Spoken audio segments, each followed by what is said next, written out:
The wedding venue was everything you'd expect from a man obsessed with proving his worth. Crystal chandeliers hanging from cathedral ceilings, tables draped in ivory silk, and champagne flowing like water. Marcus Anderson stood at the altar in his custom Italian suit, one hand clasped with his bride Victoria, the other wiping sweat from his palm. He had everything now.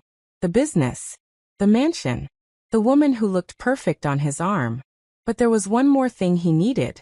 One final act to cement his victory over the past.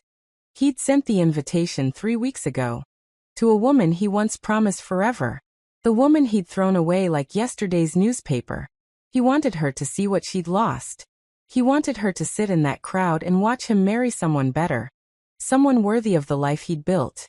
What Marcus didn't know, what he couldn't possibly imagine as he stood there grinning at his guests, was that in exactly 7 minutes, the sound of a private jet would tear through the air outside that venue. And when those doors opened, when she stepped out with 3 little boys holding her hands, every single person in that room would forget his name. They'd forget his bride. They'd forget everything except the woman he once called worthless. Because sometimes, God doesn't just restore what you've lost. Sometimes He gives you back everything they said you'd never have, multiplied by 3. Before we go deeper, let us know in the comments where you're watching from. We'd love to hear from you. And if you're new here, click on the subscribe button so you never miss any of our upcoming videos. 5 years earlier, Rachel Martinez was the kind of woman people didn't notice in a crowd. She wore simple clothes, spoke softly, and believed that love meant sacrificing everything for the person you chose. She met Marcus when they were both starting out, both struggling, both dreaming of something better than the cramped apartments and ramen noodle dinners that marked their early 20s.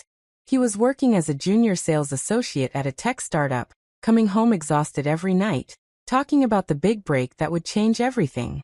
Rachel worked 2 jobs, one as a receptionist during the day and another as a waitress on weekend nights. And every dollar she didn't spend on rent went into a jar labeled Our Future. She believed in him when no one else did. When his own mother said he'd never amount to anything, Rachel was the one who stayed up until 3 in the morning helping him prepare presentations.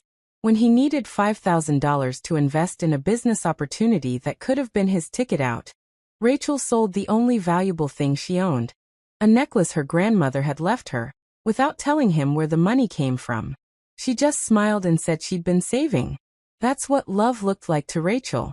Invisible sacrifices. Quiet strength. The kind of devotion that doesn't ask for credit or applause. And for a while, Marcus seemed to love her for it. He'd hold her close on their tiny apartment balcony and whisper promises about the life they'd build together. But something happened when Marcus's big break finally came. The startup he'd invested in exploded, and suddenly he wasn't just a sales associate anymore. He was a junior partner, then a senior partner, then the kind of man who wore watches that cost more than Rachel's car. The apartment became a townhouse. The townhouse became a penthouse. And somewhere between the old life and the new one, Marcus started looking at Rachel differently. It wasn't something he said at first.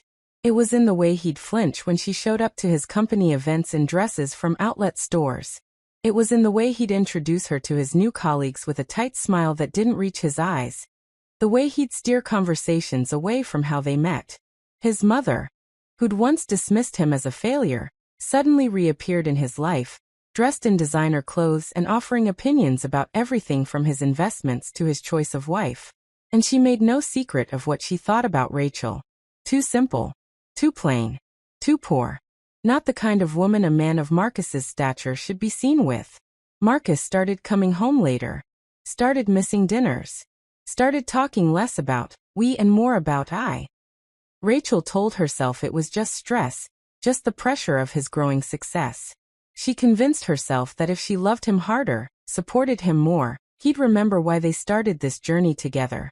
But you can't love someone back into loving you.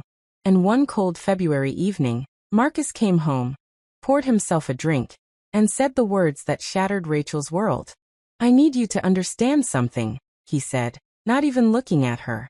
"I've outgrown this. I've outgrown us. You're a good person, Rachel. But you're not the woman I need anymore. You'll only hold me back." Rachel stood there in the kitchen she'd decorated with her own hands, wearing the apron she'd bought at a thrift store, and felt something inside her chest crack open. She didn't scream, didn't beg. She just asked one question. "After everything I gave you?" Marcus finally looked at her then, and his eyes were cold. "That's the problem," he said. "You gave too much. You made yourself small. And now I need someone who matches where I am." He moved out that weekend. Left her with the lease on an apartment she couldn't afford, bills in both their names, and a heart so broken she wasn't sure it would ever beat properly again. What Marcus didn't know, what Rachel herself didn't know until 2 weeks after he left, was that she was carrying his children. 3 of them. When Rachel saw the positive pregnancy test, she didn't cry. She was past crying. She sat on the bathroom floor of that too expensive apartment and pressed her hand against her still flat stomach and made a choice. She would not let this destroy her. She would not let Marcus's abandonment define the rest of her life, or the lives of the 3 tiny humans growing inside her. She moved out of that apartment the following month, found a 1-bedroom place in a neighborhood that wasn't pretty but was safe enough, and started working every hour she could stand. By her 2nd trimester, she was cleaning houses during the day and doing data entry at night, her back aching, her feet swollen, her body begging for rest she couldn't afford to take. The day she went into labor, 5 weeks early, she was alone.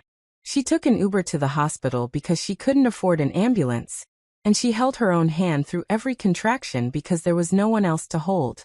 When the doctor told her she was having triplets, Rachel laughed. Actually laughed. Because of course life would make this even harder. But when they placed those 3 tiny boys in her arms, each one barely 5 pounds, each one fighting to breathe, something shifted in Rachel's chest. These babies didn't ask to be born into this situation. They didn't ask for a father who walked away or a mother who was hanging on by a thread. They just needed her to survive. So she did. She named them Daniel, Michael, and Gabriel. Danny, Mikey, and Gabe. And for the first year of their lives, survival looked like diapers bought with whatever money she had left after rent, formula mixed with a little extra water to make it stretch, and nights when Rachel went to bed hungry so her sons could eat. She applied for every kind of assistance she qualified for, and felt no shame. Pride doesn't feed babies. There were moments when Rachel would sit in her car after a 12-hour shift, too exhausted to even turn the key, and wonder if she'd made a terrible mistake by choosing to keep going. But then one of the boys would smile at her, or reach for her face with his tiny hand, and she'd remember why she was fighting. The turning point came on a rainy Tuesday afternoon when Gabe, the smallest of the 3, developed a fever that wouldn't break. Rachel rushed him to a free clinic on the edge of town, her heart pounding, her hands shaking as she filled out paperwork she could barely read through her tears. That's where she met Dr. Eleanor Hayes. Dr. Hayes was in her 60s, with silver hair and eyes that seemed to see straight through to your soul. She examined Gabe with gentle hands, prescribed medication Rachel couldn't afford, and then did something Rachel didn't expect. She asked questions. Not about Gabe's symptoms. About Rachel. About how she was managing. About what she needed. And when Rachel finally broke down and told her everything, Dr. Hayes didn't offer pity. She offered a job. Dr. Hayes ran a nonprofit called Second Chances, an organization that helped single mothers get back on their feet through education, job training, and childcare support. She needed someone to manage the administrative side, someone who understood what these women were going through because she'd lived it. The pay wasn't much, but it came with free childcare, health insurance, and something Rachel hadn't felt in over a year: hope. Rachel threw herself into that job like her life depended on it, because in many ways it did. She arrived early, stayed late, and learned everything she could about nonprofit management, fundraising, and community outreach. Dr. Hayes became more than a boss. She became a mentor, a mother figure, a woman who saw potential in Rachel that Rachel had forgotten existed. Within 6 months, Rachel had reorganized the entire administrative system, secured 2 major grants, and increased the organization's donor base by 40%. Within a year, she was promoted to Director of Operations. Within 2 years, she was Dr. Hayes's right hand, the person people called when they wanted to partner with Second Chances, the face of success stories that proved second chances were real. But Rachel's transformation wasn't just professional. Somewhere between the sleepless nights and the small victories, she'd stopped being the woman who made herself small. She'd stopped apologizing for taking up space. She'd learned to speak up in meetings, to negotiate for what she deserved, to walk into rooms full of wealthy donors and tell them exactly why they should invest in women like her. She'd learned that being broken didn't mean being weak. And people noticed. 3 years after she started at Second Chances, a venture capital firm that had partnered with the nonprofit approached Rachel with an offer. They wanted her to launch and lead a for-profit consulting company that would help businesses develop social impact programs. They'd provide the funding. She'd provide the vision and the leadership. Rachel said yes. By the time her sons turned 4, Rachel Martinez was the CEO of Impact Solutions, a consulting firm that had worked with some of the biggest companies in the country. She lived in a beautiful home in a safe neighborhood, drove a car that didn't break down every other week, and had a bank account that let her breathe. But more than any of that, she'd kept her heart soft. She hadn't let bitterness poison her. She'd turned her pain into purpose, and her purpose into power. She hadn't heard from Marcus in those 5 years. Hadn't looked him up, hadn't asked mutual friends about him. Hadn't let herself wonder if he ever thought about her, or the children he didn't know existed. She closed that chapter of her life and moved forward. Until the invitation arrived. It came in a cream-colored envelope with gold lettering, addressed to Ms. Rachel Martinez. Inside was a wedding invitation, so elaborate it probably cost more than Rachel used to make in a month. Marcus Anderson and Victoria Westbrook request the honor of your presence as they celebrate their union. Rachel stared at that invitation for a long time, turning it over in her hands, reading the words again and again. Her assistant, Jennifer, found her sitting at her desk an hour later, still holding it. "Everything okay?" Jennifer asked. Rachel looked up, and for the first time in years, Jennifer saw something dangerous flash in her boss's eyes. Not anger. Something sharper. Something that looked almost like clarity. "Do you remember when I told you about my ex-husband?" Rachel asked. "The one who left you when you were pregnant?" "That's the one. He just invited me to his wedding." Jennifer's jaw dropped. "You're kidding." Rachel shook her head, a slow smile spreading across her face. "He wants me there. He wants me to watch him marry someone else. He wants me to see everything he has now, everything I supposedly wasn't good enough for." "That's cruel," Jennifer said. "That's Marcus," Rachel replied. She stood up, walked to the window of her corner office, and looked out at the city below. "What are you going to do?" Jennifer asked. Rachel was quiet for a moment. Then she said, "I'm going to go." "What?" "I'm going to that wedding. But not because he wants me there. Because I want to show my sons something important." "What's that?" "That you never let someone else's opinion of you become your reality. That you can rise from the ashes. That grace isn't weakness. It's the strongest thing you can choose." Jennifer grinned. "So we're doing this?" "We're doing this," Rachel said. "But we're doing it right."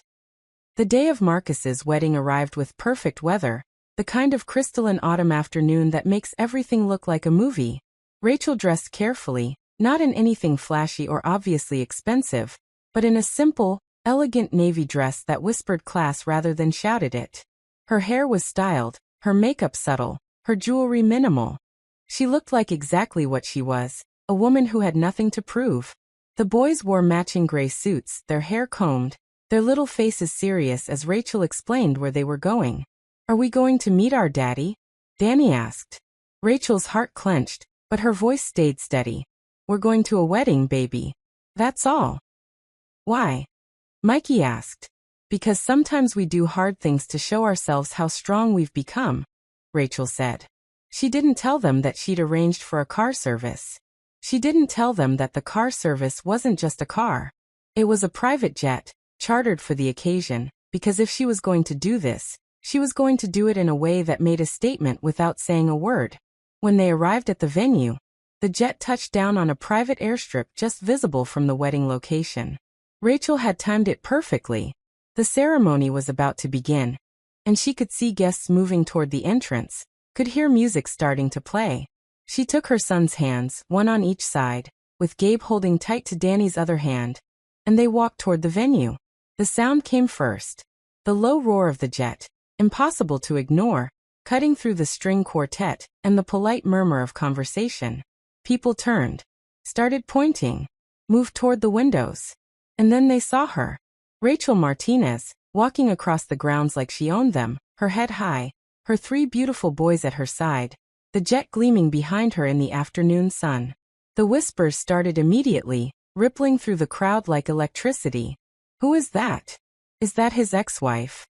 Did she just arrive in a private jet? Are those children? They look just like him.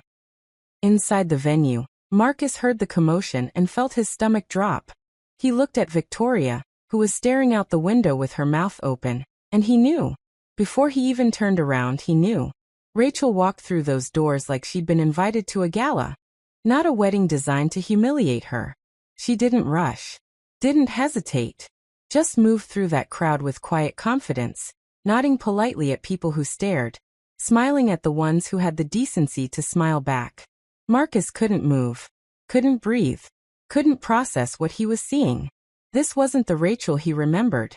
The woman standing in front of him now wasn't broken or diminished or desperate for his approval. She was radiant, powerful, complete. And the 3 little boys holding her hands were unmistakably his. They had his eyes, his smile, his face looking back at him in triplicate. Victoria gripped his arm. "Marcus," she hissed. "Who are those children?" But Marcus couldn't answer. Couldn't do anything but stare as Rachel approached them. Her sons trailing behind her like little princes. When she reached Marcus and Victoria, she stopped. The entire venue had gone silent. Every eye was on them. Every camera phone was recording. Rachel looked at Marcus for a long moment, and he saw everything in that look. The nights she'd spent crying. The meals she'd skipped. The dreams she'd buried. The strength she'd found. And then she smiled. Not a bitter smile. Not a triumphant smile. Just a smile that said she'd moved beyond him. Beyond this, beyond the version of herself who'd once believed she needed his approval to have value. "Congratulations," Rachel said simply. She held out a small gift box, wrapped in silver paper. Marcus took it automatically, his hands shaking. "I wanted to thank you," Rachel continued, her voice carrying across the silent room. "For leaving. For showing me that I was strong enough to build a life on my own. For giving me 3 reasons to become the woman I was always meant to be." She gestured to her sons, who looked up at Marcus with curious eyes. "Boys, say hello to Mr. Anderson." "Hello, Mr. Anderson," they chorused. Victoria made a small sound, something between a gasp and a sob. Marcus's mother, sitting in the front row, looked like she might faint. And Marcus just stood there, the gift box in his hands, watching the woman he'd thrown away turn and walk back through that crowd with more dignity than he'd ever possessed. People parted for her like waves. Some of them nodded. A few older women smiled. And as Rachel reached the doors, she heard it. Applause. It started with one